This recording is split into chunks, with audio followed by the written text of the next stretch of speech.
Hello everyone. आज हम class 11th physics dimensions of physical quantity discuss करने वाले हैं। भौतिक राशियों की विमाएं। जब हम किसी फिज़िकल क्वांटिटी को उसके फंडामेंटल यूनिट्स या उसके पावर के फॉर्म में एक्सप्रेस करते हैं तब हम उसे उसका डायमेंशंस कहते हैं। या किसी भौतिक राशि के व्युत्पन्न मात्रक को जब हम मूल मात्रकों के अलग अलग घातों के रूप में उसको दिखाते हैं, शो करते हैं, उसे हम लोग किसी भी भौतिक राशि की विमाएं कहते हैं। फॉर एग्ज़ाम्पल, जैसे स्पीड, चाल, इसका फॉर्मूला होता है डिस्टेंस अपॉन टाइम। डिस्टेंस मतलब दूरी बटा समय। अब डिस्टेंस जो है ये एक लेंथ है, एक लंबाई है, इसलिए इसकी पावर हो गई 1। और समय, टाइम, जो कि अपॉन में था, यह ऊपर चला जाएगा तो ये -1 इसकी पावर हो जाएगी। दैट मीन्स कि लेंथ की पावर 1 और टाइम की पावर -1। ये उसके डायमेंशन रिप्रेजेंटेशन है, विमा के रूप में प्रदर्शित किया गया है। एक और एग्जांपल देखिए, जैसे एरिया, क्षेत्रफल, लेंथ इंटू ब्रेड्थ, लंबाई गुणित चौड़ाई। लंबाई और चौड़ाई दोनों ही लेंथ है, एक लंबाई है, इसलिए दोनों का जब हम मल्टीप्लाई करेंगे तो इसकी पावर या इसकी घात बनेगी 2। तो लंबाई की घात हो गई 2, तो ये इसके विमा के रूप में प्रदर्शित किया गया है। अब डायमेंशन फार्मूला या विमीय सूत्र को आप किस तरीके से लिखते हैं, इसकी एक मेथड होती है। दैट इज़, इसको हम लोग ऐसे कोष्ठक में किसी ब्रैकेट में लिखा जाता है। किसी भौतिक राशि के व्युत्पन्न मात्रक का मूल मात्रकों से संबंध प्रदर्शित करने वाला जो भी सूत्र होगा उसे हम लोग भौतिक राशि का विमीय सूत्र कहते हैं। डायमेंशन फार्मूला जो है वो आपके पास 7 फंडामेंटल के लिए इस प्रकार से आप उसको डिनोट कर सकते हो।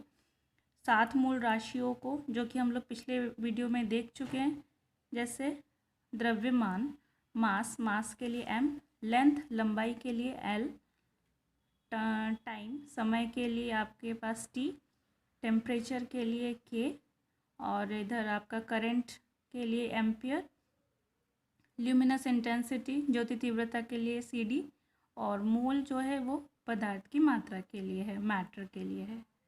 अब डायमेंशन फार्मूला जो है वो अलग अलग फॉर्म में इसको लिखा जाता है। जैसे मैकेनिक्स में आप इसको सिंपल mlt के फॉर्म में लिखते हैं।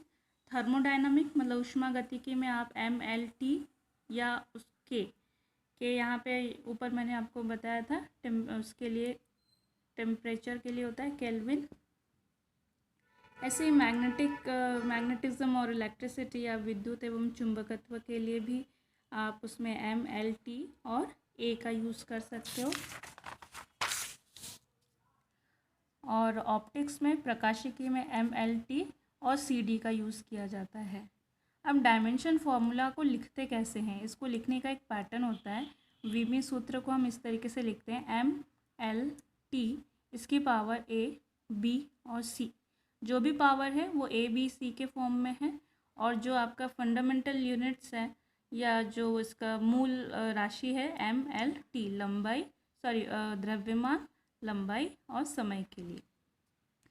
एक एग्जांपल देख लेते हैं, जैसे वॉल्यूम, आयतन। वॉल्यूम का फॉर्मूला होता है लंबाई गुणित चौड़ाई गुणित ऊंचाई, लेंथ, ब्रेड्थ, हाइट।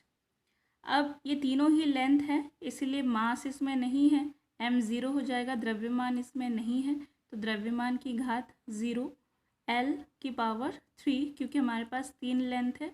और इस फॉर्मूले में टाइम भी नहीं है, समय नहीं है, इसलिए t की पावर भी 0। तो आप इसको इस तरीके से ब्रैकेट में लिखेंगे m0, l3, t0। इसी तरीके से एक और एग्जांपल देखिए, स्पीड, चाल, डिस्टेंस अपॉन टाइम, दूरी बटा समय। दूरी के लिए यहाँ पर l है डिस्टेंस के लिए, और टाइम अपॉन में है तो इसकी पावर -1 में आएगी। इस फॉर्मूले में मास या द्रव्यमान नहीं है, इसलिए इसकी पावर 0। तो ये फॉर्मूला बन जाएगा आपका m0 l1 t-2। ऐसे एक्सेलरेशन के लिए भी है, त्वरण, change in velocity upon time, वेग में परिवर्तन बटा समय। वेग और चाल के लिए आपके पास एक ही विमीय सूत्र होता है, इसका यहाँ पर यूज़ करिए, m0 l1 t-1, अपॉन में टाइम है, समय है, इसके लिए यहाँ पर t। ये t ऊपर चला जाएगा तो इसकी पावर -1।